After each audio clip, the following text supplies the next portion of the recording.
하나님, 우리 찬양대의 찬양을 받으시고 우리 모든 성도들의 오늘도 예배를 받으시고 영광을 거두시며 이 시간에도 성령이 친히 말씀하여 주시옵소서.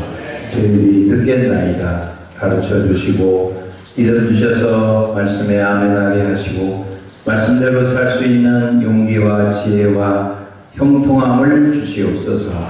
하나님께서 오늘도 우리에게 생명의 말씀을 주실 줄 믿사오고 예수님 걸어가신 이름으로 기도하옵나이다. 아멘.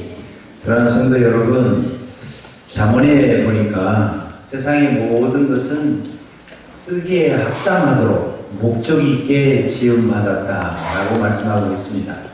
이런 마이크나 혹은 무슨 악기나 여러분이 안고 있는 의자만이 아니라 우리 인생도 하나님이 목적하는 대로 창조되었다는 것입니다. 성경은 그것을 뭐라고 하냐면 우리가 하나님의 형상대로 지음받았다라고 하고 있습니다. 우리가 하나님의 형상의 가장 중요한 것은 하나님은 삼위일체 하나님이라고 하시는 거죠. 성부와 성자와 성령의 삼위가 하나이시다. 또 헬라 종교의 표현대로 한다면 일체 삼위이시다. 성부와 성자와 성령이 일체이신데 그분들은 삼위로 존재하시다라는 것입니다. 우리가 하나님의 형상을 따라 그렇게 지음받았습니다. 이제 하나님의 형상을 말하면 하나님의 성품을 말할 때 가장 중요한 것이 하나님은 영적인 존재다라는 것입니다. 인간도 그래서 영적 존재입니다. 우리는 개나 소나 돼지나 혹은 이런 풀이나 나무나 이런 어떤 세상의 피조물과는 다르게 인간은 영적 존재라는 것입니다. 인간에게는 영혼이 있어요. 그래서 육체는 흙으로 만들어지고 또 우리의 정신, 영혼이 우리 육체 안에 들어와서 영혼이 있는 존재가 됩니다. 그래서 영혼이 떠나가면 육체는 이제 흙덩이에 불과하게 되는 거죠. 인간은 영적 존재다. 한번 하세요. 나는 영적 존재다. 그래서 이제 우리가 밥만 먹고 못 사는 게 우리가 영적 존재이기 때문에 그랬고 우리 영혼이 잘 돼야 성경에 영혼이 잘된 같이 범사가 잘 되고 강건하기를 내가 강구하노라 그랬다. 영혼이 잘 돼야 돼. 옆 사람한테 축복해서 영혼이 잘 되기를 바랍니다. 자자손손 영혼이 잘 되기를 바랍니다. 우리는 이것을 최고의 목적으로 삼고 살아야 돼요. 영혼이 잘 돼야 된다. 예, 광고에 있었죠. 저희 장모님이 85세로 돌아가셨는데 돌아가시고 나니까 사진을 찍어서 이제 돌아가신 장면을 찍어서 저에게 보냈어요. 제가 여기 있는데 어제 보니까 옛날에 고운 모습은 없고 보기 흉하더라고요. 영혼이 떠나면 흙덩이 되고 가까이 하긴 너무 먼 당신이 돼요. 오늘 이제 입관을 하게 되면 이제 그냥 꽁을 가서 묻어버리거나 아니면 오늘 이제 내일 아침 일찍이 화장터에 가서 태워버릴 거예요. 영혼이 떠나면 아무것도 안 해. 흙덩이만 또 못해. 나중에 흙덩이가 돼야 사람들이 가까이 할 수 있게 진짜. 네. 옆 사람한테 영혼이 잘 되길 바랍니다. 왜 그러냐면 우리 인간은 영혼이 잘 돼야 우리의 삶의 그 영향이 영혼이 잘 된 같이 범사도 잘 되고 강건할 수 있다. 이게 인간의 구조예요. 자, 여러분, 물은 위에서부터 아래로 떨어지는 그런 인력의 힘을 받습니다. 그래서 이제 중력의 힘을 받기 때문에 높이 있는 것은 아래로 다 떨어지게 되어 있어요. 이게 원리예요. 원칙이에요. 우리 영혼이 잘 돼야 우리의 범사도 잘 되고 강건해진다. 그래서 세상 사람들은 거꾸로 한다고 저는 말씀드리잖아요. 건강을 최고로 생각하고 그 다음에 사업도 잘 되고 자식도 잘 되고 형통해야 되고 그 다음에 영혼은 안 돌린다고 하죠. 그러니까 돈도 있고 사업도 잘 되고 자식도 잘 되는 것처럼 보였는데 마지막이 아니라 내가 목회자들도 보니까 이게 이제 이 목회 세계 저는 목회 세계를 봐도 이렇게 어영부영 얼렁뚱땅 해가지고 목사 되고 또 목회를 그런 식으로 하고 한 사람들은 마지막이 좀 안 좋더라고요. 우리 원로 목사님하고 늘 친하게 지낸 여기 가까운 김아무개 목사님이 교회가 요즘 굉장히 어려워졌다고 후배가 전화가 왔어요. 아니 그분이 총회적인 인물인데 왜 그러냐 그랬더니 뭐 아들을 부목사라고 했는데 뭐 어쩌고 저쩌고 해가지고 막 신문에 나오고 인터넷 뜨고 막 그래서 굉장히 어려워진 거예요. 이게 여러분 교회도 가정도 한 영혼도 한 개인도 이게 영적인 문제가 되면 나머지는 다 무너지게 돼 있어요. 옆 사람한테 한 번 더 하겠습니다. 영혼이 잘 되기를 힘씁시다. 자자손손 영혼이 잘 되기를 바랍니다. 꼭 기억하셔야 돼요. 네. 죽을 때 되면 이게 절실해져요. 제가 저희 장모님이 이제 거동도 하시고 병원에 입원해가지고 지금 4주 못 돼서 돌아가셨는데 이분은 평생 병원에 입원한 적이 없는 분이고 제가 한 번도 지난 40년 동안 아파서 신방 가거나 위문 간 적이 없어요. 집에도. 이게 건강하게 사셨는데 갑자기 나빠져서 돌아가셨어요. 그런데 나빠져서 열이 많이 나서 병원에 입원해서 갔더니 이런 얘기를 하는 거예요. 목사님, 맨날 고 목사님이 하늘의 소망 가지고 사는 것을 기도할 때마다 우리 고 목사님은 하늘 소망을 좋아하는구나. 기도할 때마다 그런 말을 자주 하는구나. 이렇게만 느꼈는데 이제 내가 여기 병원에 와서 누워있으면 생각하니까 하늘 소망이 무언지가 이제 이해가 되고 그래요. 자기 남편인 이선아 장로님은 일찍 돌아가셨어요. 그런데도 불구하고 하늘 소망이 뭔지를 모르고 사는 권사님입니다. 그걸 뭐 맨날 죽으면 천국 가겠거니 이런 생각을 했다는 거예요. 근데 하늘 소망 아니면 죽으면 천국 간다 정도가 아니라 이 땅에 우리가 삶을 살면서도 늘 하나님의 나라에 대한 소망을 가지고 거기를 바라보고 거기에 포인트 핀트를 맞춰서 산다는 뜻이에요. 여기에 살지만 하나님의 나라를 바라보고 그 나라의 핀트를 맞춰 산다. 여러분 여기 우리 교회는 지금은 없는데 중국에서 연변에서 우리 동포들이 와가지고 한국에 와서 돈을 벌지요. 남자들도 있고 여자들도 있고 하는데 이 사람들 여기다 땅 사고 집 사고 하지 않아요. 다 돈 벌어서 모아서 가지고 갈라. 어떤 사람 심지어 찜질방에서 살면서 돈을 벌어요. 네, 그래가지고 가지고 갈라. 핀트가 어디가 있느냐? 여기에 있지 않아요. 자기 나라에 가서 새끼들하고 집 사고 땅 사서 살아요. 네? 거기서 1년만 벌면 거기서 10년 버는 것보다 낫다는 거 아니에요. 그래가지고 그렇게 하려고 하는 거예요. 우리가 이 세상에 하늘 소망 가지고 영혼을 중심으로 산다고 하는 것은 이 세상에서 사는 것으로 끝이 아닙니까? 우리는 하나님의 나라를 목표로 사는 거라고요. 거기에 우리의 눈이 가 있어야 돼요. 할렐루야. 그래야 진짜 영혼이 잘 되는 거예요. 그래야 범사가 잘 되고 강건해지고 오늘 매출 감사드리는데 감사할 일이 많아지고 더 많아진다. 여러분 영혼이 잘 되기를 바랍니다. 하나님이 그렇게 우리를 하나님의 형상으로 지었을 때 영적 존재로 지었고 두 번째로는 인격적 존재로 지었어요. 하나님은 지정의를 가지고 있습니다. 우리도 똑같이 지정의의 인격을 가지고 있어요. 여러분 인간은 인격적 존재입니다. 다 같이 나는 인격적 존재입니다. 옆 사람한테 인격을 존중합시다. 만약 여러분 누가 인격을 모면적으로 멸시하고 오멸감을 주도록 인격을 무시하면 어떻게 돼요? 살인할 수도 있어요. 배고픈 건 참지만 인격을 무시당하고 오멸감을 갖다 보면 보통 사람들 참기가 어렵습니다. 근데 하나님 우리를 인격적 존재로 지었어요. 인격적 지정의를 가진 하나님도 그런 분이시거든요. 우리가 인격적 존재. 그래서 하나님은 한 번도 우리를 강제로 어떻게 하시려고 하지 않습니다. 하나님은 볼지어다 문 밖에서 두드리는 누구니 내 음성을 들으면 내가 문을 열면 내가 그 얘기를 들어가 그렇다고 먹고 나라도 그걸 먹으면 하나님과 교제가 시작된다는 거죠. 예전에도 화가 중에 한 사람이 예수님이 문을 놓고 하는 우리 이렇게 아치같이 이렇게 문이 아치가 생기고 옆에 장비가 펴 있는데 문을 놓고 하는 그림을 그린 그림이 유명한 그림이라고 했어요. 왜 유명하냐? 유명한 화가가 그랬으니까 유명한 게 아니라 그 문에는 문고리가 없다. 밖에서 문고리를 억지로 열지 않는다. 하나님의 인격적인 문이기 때문에 우리의 문을 놓고 하는 거예요. 네, 그래서 우리가 문을 열면 하나님 오셔서 인격적 교제를 시작하죠. 인격적 존재예요. 우리가 인격적 존재. 하나님 우리를 인격적으로 대우하십니다. 할렐루야. 세 번째로는 하나님이 관계적 존재예요. 성부와 성자와 성령이 생명이 하나요, 사랑이 하나요, 사역이 하나입니다. 그래서 성부와 성자와 성령 하나님은 관계적으로 존재하셔요. 그러므로 우리 인간도 아버지와 어머니와 아들이 관계적으로 가족을 이루고 가족은 하나죠. 냉장고를 같이 쓰고, 화장실을 같이 쓰고, 침대를 같이 쓰고, 돈을 같이 쓰고, 목표가 같고, 사역이 같아요. 그래서 가족도 삼위일체 하나님과 같은 관계적으로 존재하는 거죠. 그래서 이렇게 우리가 하나님의 형상으로 지음받았어요. 하나님의 형상으로 지음받은 영적 존재, 인격 존재, 관계적 존재. 그래서 우리도 사랑 때문에 울고 웃고, 그렇죠? 연속곡 보면 다 주제가 뭐예요? 사랑이에요. 사랑 빠지면은 음식에 소금 빠진 것처럼 맛이 없어. 사랑 없이는 안 돼. 사랑이 있어요.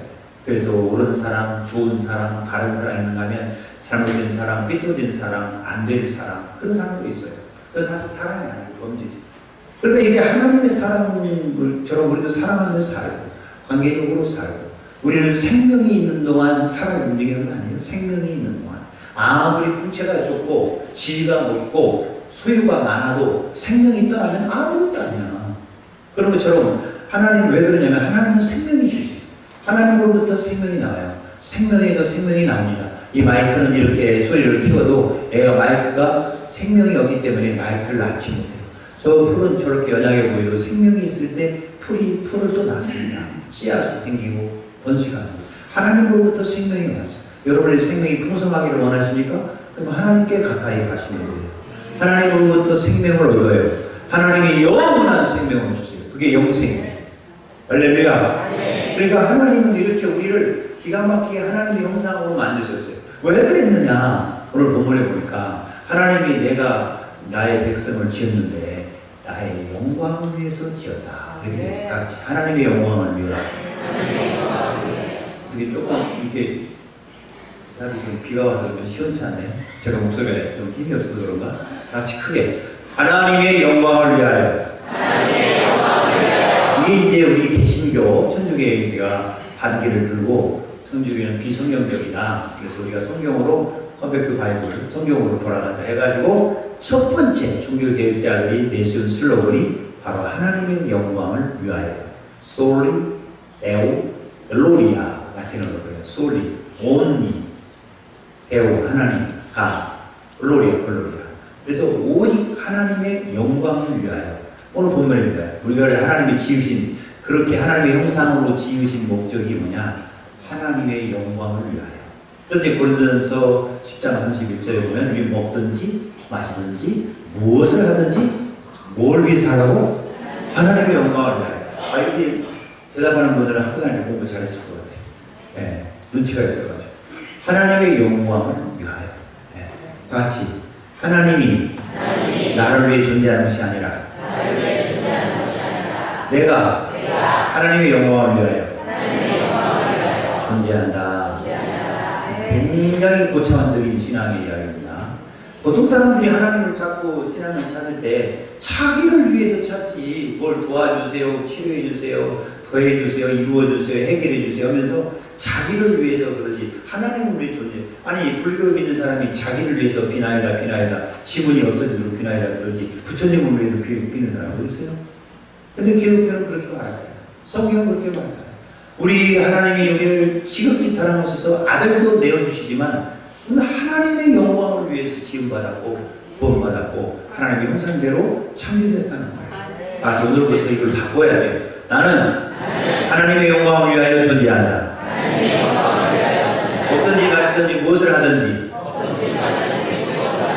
하나님의 영광을 위해서 한다. 그 말입니까?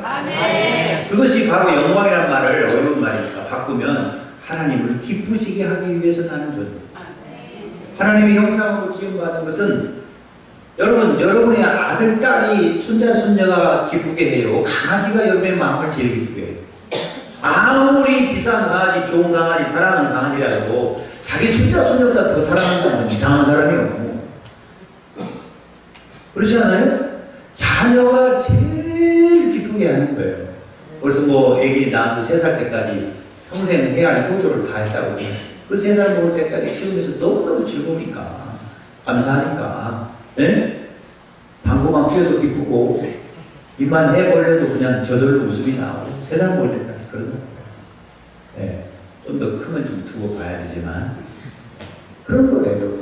그러니까 하나님을 기쁘시게 한다는 것은 내 존재 자체가, 내가 하나님의 형상으로 지음받은 이 존재 자체가 하나님의 기쁨이에요. 아브라함이 100세에 아들을 낳아요. 이름을 이삭이라고. 근데 그 이삭이라는 뜻이 무슨 뜻이냐면 웃음이라는 뜻이에요. 왜냐하면 천사가 와서 사라에게 야, 너 내년에 이맘때 아들을 낳게 했더니 사라가 웃었어요. 웃기네. 웃었어요. 하나님이 나를 웃게 하시더라. 좋아서 웃을 수도 있고, 아니 지금 우리 주인은 100세가 되고 내년이면 나는 90세가 되는데 10살 차이에요. 90세가 되는데 무슨 아이를 낳을 수 있습니까? 이미 내 경수는 다 끊어지고 이미 소망이 없습니다. 그런데 천사가 굳이 네가 웃었어? 아니야. 하나님 하실 수 있어. 네가 웃었기 때문에 아들을 낳은 이름은 웃음이라고 지어라. 그리고 이 이야기를 듣는 사람마다 웃을 것이다. 근데 오늘 안 웃는 사람들은 성경을 읽지 못한다. 이삭이 웃음이라는 뜻이에요. 아브라함이 이삭을 볼 때마다 그냥 웃음이 저절로 나와요. 저절로. 여러분 손자 예쁜 손자 보면 웃음이 저절로 나오죠? 네. 아들 딸 정말 보면 입가에 웃음이 저절로 나와요. 그게 정상이에요. 그게 안 되면 비정상이에요. 하나님이 우리를 보실 때마다 너무너무 기쁘시다. 그런데 하는 짓거리를 보니까 걱정거리, 염려거리, 사고치고 문제고 그런 수가 있다. 이 세상의 자식들이. 그죠? 아니 평범한 자식이라고 그만했을 때 그냥 보는 것만도 기쁘고 자는 것만도 봐도 눈물이 나고 너무너무 좋아.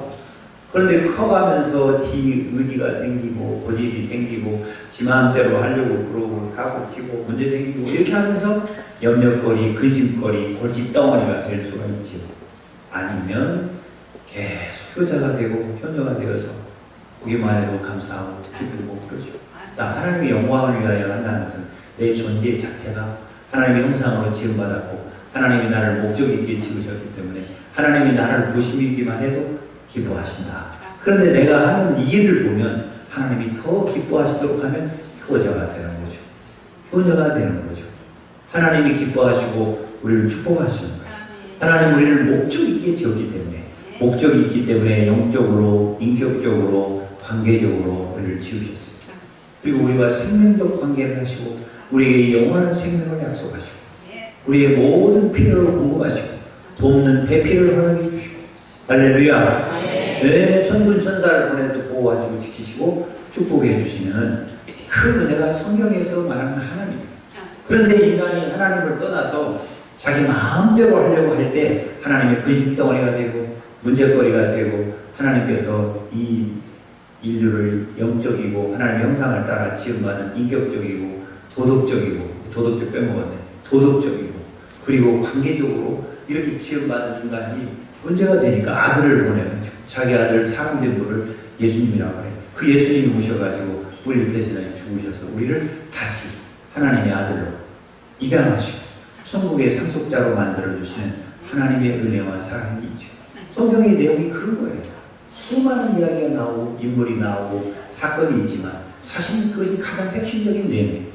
그것들을 보여주기 위해서 수많은 인물들을 세워서 모세는 이런 면을 보여주고 아브라함은 이런 면을 보여주고 이삭은 이런 면을 보여주고 야곱은 이런 면, 예수님의 여러 가지 면을 하나님의 사랑과 구원의 모습들을 보여주는 거죠. 그리고 예수님 오셔서 그걸 실제로 이루시고 이제 다시 오셔서 우리를 영원한 하나님 나라에 가서 영광과 상급을 누리게 하시려고 준비하고 계십니다. 주님 다시 오십니다. 주님 다시 오십니다. 화장을 했든 내장을 했든 다시 우리가 부활하여 주님의 나라에서 영원히 잘 되고 육체가 영적인 육체가 돼서 영원히 죽지 않는 다시는 아픈 것이나 애통하는 것이나 목하는 것이나 이별이나 죽는 것이 없는 그런 온전한 세계를 주님이 완성하시고 우리를 그곳으로 데려가시고 할렐루야. 그렇기 때문에 우리가 내가 하나님의 형상으로 지음받았음을 알고 내가 목적 있는 인간으로 지음받았음을 알고 그 목적은 다른 말로 말하면 사명이라고 할 수 있어요. 그게 두 가지만 얘기해요. 하나는 창조적 사명이 있어요. 창세기 1장 26절 28절에 나와 있는 생육하고 번성하고 충만해라. 이것이 첫 번째, 낳고 길러서 충만해져라. 두 번째는 정복해라. 땅을 정복해라. 세 번째는 모든 동식물을 다스려라. 이렇게 통치, 정복, 그다음에 번성, 충만하는 이것이 우리에게 주어진 기본적인 사명입니다. 우리가 이것을 잘 감당하면 하나님께 기쁨이 됩니다. 자, 여러분, 여러분의 아들딸들이 잘 성장해서 좋은 신랑감, 좋은 신부감 만나가지고 아들 낳고 딸 낳고 기뻐요, 슬퍼요? 즐거워요, 걱정이 많아요. 걱정이 많은 분은 뭔가 모자란 분이 걱정이 많은 거예요. 저것들 어떻게 먹여 살리나. 근데 아닙니다. 다 하나님께서 보고 계셔요. 그래서 우리 그 자녀들이 생육하고 번성하면 즐겁고 기쁘다. 우리가 낳고 기르고 번성하면 하나님께 영광이 되고 기뻐야 돼요. 근데 인간이 자기 위주가 돼가지고 안 나오고 결혼도 안 하려고 그러고 이제는 무슨 동성연애하고 무슨 남자끼리 결혼을 허락해야 된다 지랄에 쌓고 여자끼리 결혼해야 된다 허락해야 된다 쌓고 그러니까 하나님의 법에 전혀 안 맞는 거예요. 그러니까 에이즈가 생기고 무슨 각종 이름도 알 수 없는 병들이 생기고 그냥 빨리 나가야 된다. 세계가 하나님의 말씀대로 하면 행복할 텐데 여기 들어갈까? 여러분, 우리가 하나님으로부터 이렇게 생육, 번성, 충만하는 이런 사명을 받았으니까 열심히 낳고 기르고 양육해야 돼요. 번성해야 됩니다. 여러분, 가문이 문 닫기를 원해요? 한다네요. 여러분 아들은 아들하고 생각하라고 딸은 딸하고 시집가라고 그러면 가문 문 닫겠지. 네. 하나님의 말씀대로 생육하고 이것이 우리에게 주어진 창조적 사명 혹은 문화적 사명이라고 그래요. 그 다음에 정복하는 뭐 이 알렉산더나 나폴레옹이나 막 가서 칼 들고 가서 나는 나를 빼앗고 식민지화해라 그런 뜻이 아니고 이 세상에 이 우주에는 얼마나 하나님의 많은 원리들과 자원들을 넣었는지 몰라요. 여러분 쓰는 이 스마트폰은 전기 선 없이 코드 없이 스마트폰 전화가 되지 않습니까? 이걸 삼성이 만들어내거나 애플이 만드는 게 아니고 그 원리는 하나님이 이 우주에 다 넣어주시고 그 원리를 발견하고 그 원리를 개발하고 그 원리를 조합하고 그 원리를 우리의 삶에 실용하고 하는 것이 정복이라고 해요. 예. 물론 바람이 저 깊은 것도 정복하고 높은 산도 정복하고 달나라도 화성도 정복하고 정복해서 뭐 식민지화라? 그런 뜻이 아니라 이 세계에는 하나님이 넣어놓으신 자원과 재료와 그리고 어떤 수많은 원리들이 있어요. 어마어마한 원리들이 있어요. 여러분 이 지구는 얼마나 생산력이 좋은지 이 70억이 계속 먹어대고 싸고 지금 수천 년을 먹고 마시고 싸고 또 먹고 또 싸고 또 죽고 또 먹고 계속해서 지금도 먹을 거리가 계속 나와요. 심으면 뭐 작년에 심었는데 올해는 땅이 나빠져서 열매 안 많아요. 그렇지 않아요. 계속 열매가 나요. 바다에는 고기를 잡아먹고 또 잡아먹고 네. 정말 이 지구라는 작은 이 행성이 얼마나 생명이 풍성하고 다양하고 그 원리가 얼마나 많이 열리는지. 앞으로는 여러분 뭐 수소 물로 가는 전 자동차가 나온 거예요. 수소로 가는 자동차 물만 가지고. 예? 온갖 자원 에너지가 다 있고 석유 자원만 쓰는 게 아니고 원자력만 쓰는 게 아니라 앞으로 우리나라는 원자력 다 발전소 없앤다는 거예요. 전기세계나 올라갈 거예요. 근데 그렇게 뭐 그런 자원만이 아니라 수많은 에너지를 얻을 수 있는 자원들이 있어요. 정말 놀랍죠. 이것이 우연 발생적으로 생겼다고 말하는 사람들은 정신이상자 아닌가 싶어요. 어떻게 우연 발생적으로 이게 다 이게 돼요? 그러니까 하나님이 그런 것들을 우리는 개발해내고 그것들을 잘 활용해서 하나님을 기쁘시게 한다. 다스림, 통치는 질서를 얘기해요. 근데 일부 예배 때 이걸 너무 오래 얘기하는 시간이 많이 오가 되는데 이런 것들은 다 우리가 다스리고 보호하고 이것들을 더 활성화하도록 해야 되는데 지금 지구에 있는 동식물이 얼마나 많이 없어졌어요. 너무너무 많이 없어졌죠. 그리고 이 통치가 제대로 유입되지 않아서 가정에서도 교회에서도 직장에서도 학교에서도 나라에서도 세계가 이 오더가 질서가 다 깨져가죠. 여러분 디스오더는 질병이라는 말입니다. 그러니까 디스라는 말이 붙으면 그건 반대의 의미를 가지고 있어요. 순서가 깨지고 질서가 깨지면 우리 몸도 어떤 우리 육체적 질서 영혼이 잘 되고 범사가 잘 되고 강건하는 것 같은 그런 질서가 깨지면 다 질병이 오는 거예요. 사회도 그런 질서가 깨지면 병리 현상이 나타나고 사회가 무너지는 거예요. 국가도 무너지는 겁니다. 어떤 경제적 질서도 깨지면 경제가 하루아침에 급락해서 여러분 남미 보세요. 남미 그 자원이 많은 나라에도 남미가 완전히 지금 다 걷어갔지 않습니까? 전부 걷어갔어요. 뭐 한동안 뭐 브라질이 뭐 브릭스 해가지고 뭐 브라질, 인도 어디 뭐 해가지고 5대 뭐 이 신흥 개발 해가지고 거기다 투자해라 뭐 난리 쳐 주식 그걸 살아가니 지금 다 엉망진창이 되잖아요. 어떤 사회적 질서, 경제적 질서도 한번 깨지기 시작하면 그거 걷잡을 수 없는 거예요. 누가 그걸 막아요? 근데 우리가 이 세상도 그렇고 모든 게 통치를 잘해요. 다스리는 잘해요. 우리가 이 세상을 잘 다스려야 이 자원이 많고 원리가 많고 모든 보화라는 것은 꼭 금문만을 말하는 것이 아니에요.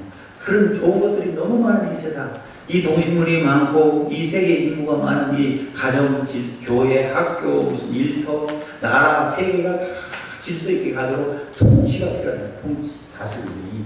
그래서 우리에게 그런 것들을 권위를 줘요. 아버지에게 권위를 주고 남편에게 권위를 주고 교회 목사에게 권위를 주고 또 학교 선생님에게 권위를 주고 대통령에게 권위를 주고 권위를 줘요. 권위를 주면서도 책임을 주고 책임을 줘서 권위를 줘요. 어떤 것 같으면 여러분 제가 아무리 사회지만 장모님이 죽었으니까 오늘은 고기 있어야지. 나는 여기 왔지만 책임부터 오고 있어. 이게 저의 책임. 장모님에게 좋은 사회도 돼야 되지만 형제들에게 좋은 형제도 돼야 되지만 나는 그보다 더 중요한 책임이 인천 양문교회 유임 목사니까 여기 와야 돼요. 그게 저의 책임이에요. 이게 설계할 수 있는 게 저 권위고. 그러니까 여러분 그런 어떤 질서가 잘 이룩되면 가정도 남편이 존경받는 남편, 아내는 사랑받는 아내, 자녀는 순종하는 자녀, 부모는 권위를 잃지 않는 자녀를 근심시키지 않는 부모. 이런 어떤 권위, 질서, 이런 모든 게 질서 있으면 질서는 아름다운 것이고 질서는 생명력이 있는 질서는 건강하게 하고. 이런 통치를 누가 하느냐? 통치의 권위를 받은 사람들이 해야 되는 거죠. 남편은 가장은 자기 가정을 책임을 져야 돼요. 요즘 남편 아버지들이 책임을 못 져가지고 경제적인 책임을 못 지니까 아내도 가서 돈 벌으라고 하니까 아내는 또 돈 벌고 남편도 돈 벌다 보니까 아내가 또 직장에 가서 바람나가는 그런 사람들이 또 자식들 제대로 못 키우니까 자식들을 학원에 맡기고 어린이집에 맡기고 어디 맡기다 보니까 자식이 자식이지만 자식이 자식이 아니야. 개 같은 건 딴 것이 다 들어가 있고 가문도 없어지고 뭐 가훈도 없어지고 다 그냥 똑같은 짓이죠. 이런 어려운 질서가 깨지는 이런 것들을 통해서는 절대로 우리가 행복할 수가 없죠. 감사하기보다 염려하고 근심하기도 더 많이 생겨요. 오늘 맥주 감사드리는데 여러분 이렇게 우리가 하나님이 우리에게 주어진 하나님의 형상으로 창조되고 하나님이 우리에게 준 사명을 잘 감당할 때 하나님이 우리에게 복을 주신다. 하나님을 기쁘시게 하면 하나님이 우리에게 복을 주시는데 창세기도 보니까 뭘 주셨냐면 하나님이 먹거리를 주셨어요. 씨 맺는 채소와 씨 가진 열매를 우리에게 먹거리를 주셨어요. 여러분 두려움이 없었어요. 절대로. 에덴 동산은 절대로 범죄가 없고 악한 진성이 없고 누구 말대로 모기도 없는 거예요. 정말 거기는 천국이었어요. 파라다이스였어요. 근데 죄가 들어오면서부터 모든 질서가 깨져요. 그러니까 죄가 성하고 죄의 결과에 형벌이 오게 되는 거예요. 근데 하나님께서 우리에게 그런 사명을 감당하도록 먹거리를 주셨어요. 또 뿐만 아니라 하나님이 그 사명을 감당하도록 아담이 홀로 있는 게 좋지 못해서 돕는 배필을 주시다. 도와주는 사람이 생긴다. 부부가 서로 돕고 부모 자식이 돕고 또 성도들이 돕고 형제끼리 돕고 돕는 배필이죠. 돕는 배필. 돕는 도와주는 사람이 있다. 그렇게 하나님 우리에게 모든 사명을 감당할 수 있는 필요를 주시고 돕는 자를 붙여주시고 먹을 거리를 주신다. 먹을 걸 딴 데 말하면 경제예요. 경제를 주어서 한마디로 말하면 돈이에요.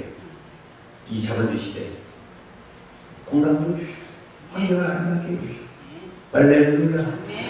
여러분도 요즘 제대로 못 열어놓고 그러죠. 비가 오면 좀 낫지만 이게 중국만 문제가 한국도 문제가 아니고 이 미세먼지가 얼마나 나쁜 건지 폐에 쌓여가는 거예요.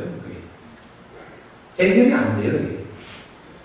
국경에 제가 가끔 이게 강의 가면 군인들이 쓰는 방독면을 쓰고 다니는 사람들이 시내에서 자주 만나요. 너무나 이 매연과 미세먼지가 많아가지고 손잡고 가는 옆에 있는 애인 얼굴이 안 보인다고 농담하는 설정입니다. 여러분 이런 것들이 다 하나님의 질서를 우리가 따르지 않기 때문에. 근데 하나님의 질서를 따르고 하나님의 형상으로 우리에게 준 사명을 잘 감당할 때 하나님이 먹거리도 주시고 돈도 주시고 돕는 손길도 붙여주시고 할렐루야. 자연이나 환경이나 자자손손 하나님의 은혜를 주신다. 그래서 감사할 일이 생기고 감사하는 하나님이 더 큰 감사할 조건을 자꾸 만들어 주신다. 나는 뭐 밀도 안 씹고 볼도 안 씹는데 맥주 감사가 무슨 맥주 감사냐? 아닙니다 여러분. 맥주 감사는 우리가 결국 뭐 먹어요? 여러분 컴퓨터 씹어먹는 사람 있습니까? 네. 스마트폰을 씹어먹는 사람 있어요. 결국 우리 보리 먹고 밀 먹고 쌀 먹고 빵 먹고 밥 먹고 결국 다 그러잖아요. 누군가 씹어서 가꿔서 우리나라에서 모자라면 미국에서 수입해 와서라도 그걸 먹고 사는 거지. 어떤 사람이 컴퓨터 씹어먹고 사는 사람이 있고 스마트폰 씹어먹고 사는 사람이 있어요. 이게 다 숨어서 떠들게 하신 하나님의 은혜. 먹고 마셔서 건강하고 생명을 유지하고 이런 사명 감사의 하나님의 은혜에 감사하도록 1년에 적어도 2번은 절기로 주셨다. 절기로. 감사절기. 아예 감사절기. 그래서 우리가 그런 사명을 잘 감당하면 감당하도록 하나님이 먹거리도 주시고 돕는 손길도 붙여주시고 아름다운 가정도 이루게 하시고 자자손손 하나님의 은혜 속에 살게 하신다. 여러분 나는 목적 있는 존재, 사명감 있는 존재입니다. 이것이 창조적 목적이에요. 두 번째로는 이것이 망가졌을 때, 이 아담의 범죄로 망가졌을 때 하나님의 아들을 보내셔서 우리를 구원하시고 우리를 하나님의 백성, 하나님의 자녀 삼아 주셔가지고 두 번째 주신 마태복음 28장 18절 20절인데 하늘과 땅의 모든 권세를 내게 주신 그러므로 너희는 가서 모든 족속으로 제자를 삼아라. 그리고 아버지와 아들과 성령 이름으로 세례를 주어서 내가 너에게 분방 가르치고 분방 모든 것을 가르쳐 지키라. 볼지어다 내가 세상 끝날까지 너희와 항상 함께 있으리라. 이 마음을 주고 사도행전은 그래서 우리에게 예수님이 늘 약속했던 성령을 선물로 주신 거죠. 먹거리 우리의 필요한 도움의 손길만 아니라 성령을 보혜사 주셔서 우리 안에 와 계시게 하셔서 우리로 하나님의 아들로 거듭나게 하시고 우리를 감동해 주시고 감화해 주시고 인도해 주시고 교통해 주시고 우리에게 은사를 주시고 생명을 주시고 우리에게 모든 것을 주시는 분이 성령입니다. 그 성령이 우리에게 선물을 주십니다. 할렐루야. 그래서 감사가 넘치는 우리의 사명을 감당할 때 하나님이 감사가 넘치게 하고 그런 것을 위해서 필요한 먹거리나 돕는 손길을 주시고 성령을 보여주셔서 우리의 복음이 말로만 아니라 능력과 성령과 큰 확신으로 되게 하셔서 하늘 소망 갖고 살도록 화상을 살도록 도와주시고 그래서 우리가 감사한 일이 많아요. 이게 진짜 맥주죠. 예수님이 잠자는 자들의 첫 열매가 됐어요. 맥주전의 초실절을 하고 잠자는 자들, 죽은 자들 가운데 처음으로 부활하십니다. 그래서 잠자는 자들의 첫 열매이죠. 맥주전의 첫 열매를 갖다가 드리거든요. 예수님이 부활의 첫 열매이기 때문에 예수 안에 있는 모든 우리도 예수님과 같은 부활을 하게 돼요. 그런 소망 속에 감사하게 돼요. 할렐루야. 네, 나는 그런 존재야. 다 같이 나는 그런 사람이에요. 여러분 스스로가 늘 다짐하고 나는 하나님의 형상으로 지음받았고 하나님이 목적 있게 지음받았고 하나님을 기쁘시게 하기 위해서 지음받았다. 나는 창조적인 목적, 그래서 생육하고 번성하고 정복하고 이렇게 충만하고 그 다음에 뭐하냐? 또는 나는 성령을 선물로 받았다. 그래서 사람들을 전도하고 제자 삼고 예수의 증인된 사람을 살도록 성령이 나에게 역사해 주시고 나의 필요를 채워주시고 돕는 손길을 주시고 영적 능력을 주시고 기도할 수 있는 은혜를 주시고 말씀의 권면을 주시고 교회를 세워서 늘 말씀으로 이루어 권면 또는 징계 책망하시고 얘기하라 하시고 하나님 우리에게 얼마나 은혜를 주시고 이보다 더 큰 은혜를 어떻게 우리에게 베풀어 주시겠어요? 하나님이 온갖 은혜를 우리에게 주신다. 할렐루야. 그래서 이렇게 1년에 적어도 2번은 절기를 정해서 어제도 제 제자 장로님 만나니까 자기는 이 백주감사절을 안 지킨다고 해서 깜짝 놀라가지고 왜 감사절을 안 지키냐고 그랬더니 지켜야 되나요? 아니 당신 우리 교회에서 제자하고 있을 때 다 지켰는데 왜 안 지켜? 종합직인데 아니 종합직이 아니라 그 대한예수 장로의 유학기 악기를 써야 되느냐 말해야 되느냐 해서 교단이 달라졌습니다. 뒷일이죠. 거기 교단인데 이 맥주를 안 지킨다고 꼭 지키라고 내가 안 지키면 개인적으로 지키라고 감사해야 되지만 하나님이 정하신 정의로 감사해요. 더 큰 감사, 더 깊은 감사, 더 고상한 감사가 계속된다. 여러분, 나는 사명 있는 존재이고 하나님 그 사명 감당하도록 온갖 은혜를 주시고 성령을 선물로 주시고 돕는 손길을 주시고 먹고 마실 것을 주시고 건강을 붙들어 주시고 그 모든 은혜에 감사하며 사는 여러분 되기를 바랍니다. 다 같이 나는 하나님의 형상이요 목적 있는 존재요 사명을 감당하며 간다. 모세는 사명이 끝나기 전에 죽지도 않았어. 바울사는 나의 달려갈 길을 마치고 믿음을 지켰으니 사명을 끝냈어. 이제는 하나님 나라에 간다. 사명이 있어. 내게 주신 사명은 일터에도 있고 우리의 가정에도 있고 교회에도 있어요. 직분을 주시고 사명을 따라 감당하도록 직분을 주시고 은사를 주시고 하나님이 돕는 손길을 주시고 건강을 주시고 필요를 주시고. 요즘 우리 교회는 하나님의 은혜로 치유의 역사가 많은데 지난주에도 손 얹고 기도하라 했더니 치유됐다는 분이 몇 분 여러분 나왔어요. 여러분 믿음대로 됩니다. 왜 건강하게 해야 돼요? 우리 사명 감당하라고. 왜 먹거리를 풍성하게 주세요? 사명 감당하라고. 왜 성령을 보혜사라고 우리에게 주세요? 내게 사명 감당하라. 모세는 이스라엘을 출애굽시키는 게 사명이었어요. 여호수아는 가나안 땅을 점령하는 것이 사명이었어요. 베드로는 예수님의 복음을 땅까지 증거하는 예수의 제자로서 사도로서의 사명이 있었어요. 여러분 우리에게는 어떤 사명이 있습니까? 어거스틴의 어머니 모니카는 그 아들 하나를 낳아가지고 그렇게 따라다니면서 기도하고 눈물로 기도해서 성 어거스틴이 되게 했어요. 다 선교사가 되거나 다 교회를 개척하거나. 제가 어제 저녁에 12시 넘어서 저희 장모님 거기 다 손님들이 왔다 가고 그래서 이제 제가 그 영정 앞에 이렇게 앉아서 저 최춘자 권사는 인생을 85년을 뭘 하다 살다가 됐나 생각해 보니까 교회를 지어가지고요. 자기 건물을 교회를 3층 4층을 교회로 아예 지었어요. 그래가지고 그 교회를 무상으로 계속 15년씩 10년씩 내줬어요. 그래서 교회가 거기서 3개가 나왔어요. 제기동교회, 은광교회, 양문교회. 제가 옛날에 섬기던 교회가 양문교회예요. 저는 지금 3번째 양문교회를 섬겨요.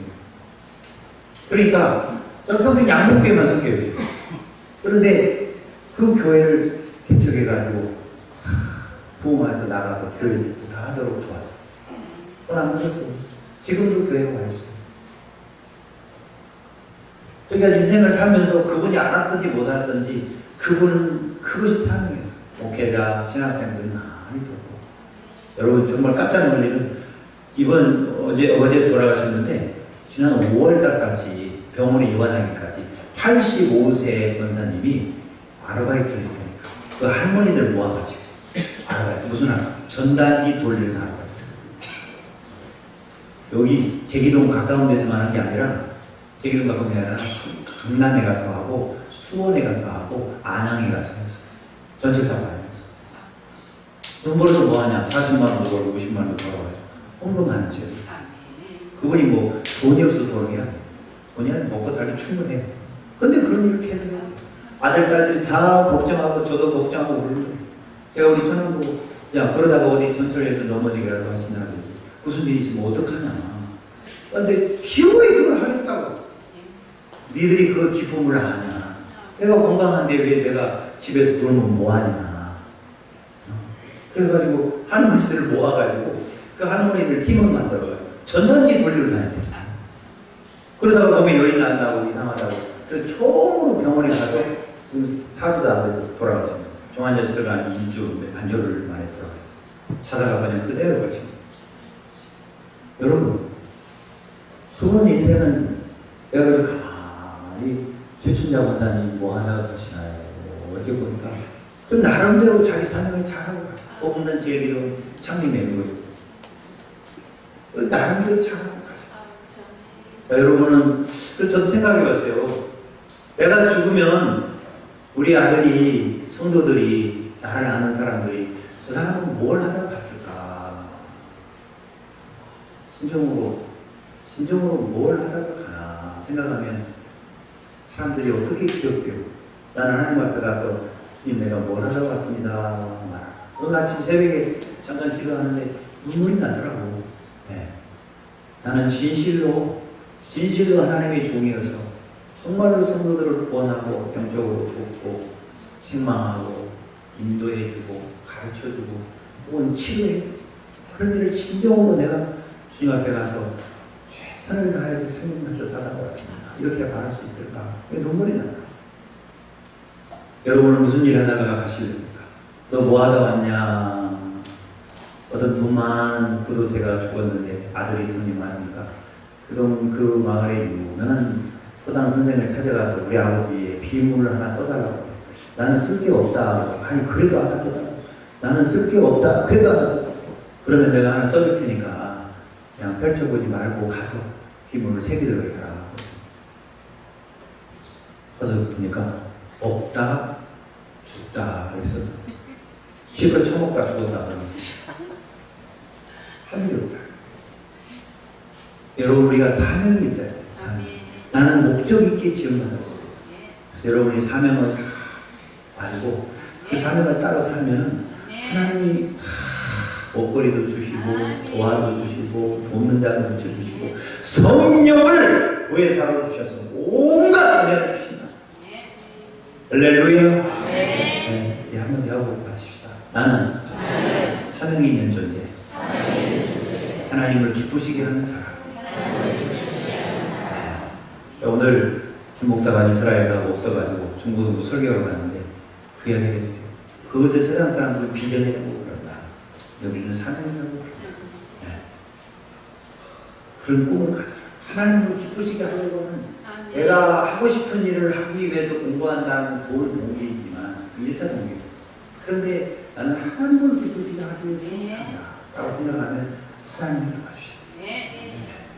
하나님의 도움받고 하나님 주신 사명감을 감당해서 천국에 가서 영광과 상급을 얻는 이 땅에서도 하나님의 도우심 속에 사는 우리 모두가 됩시다. 찬송하겠습니다.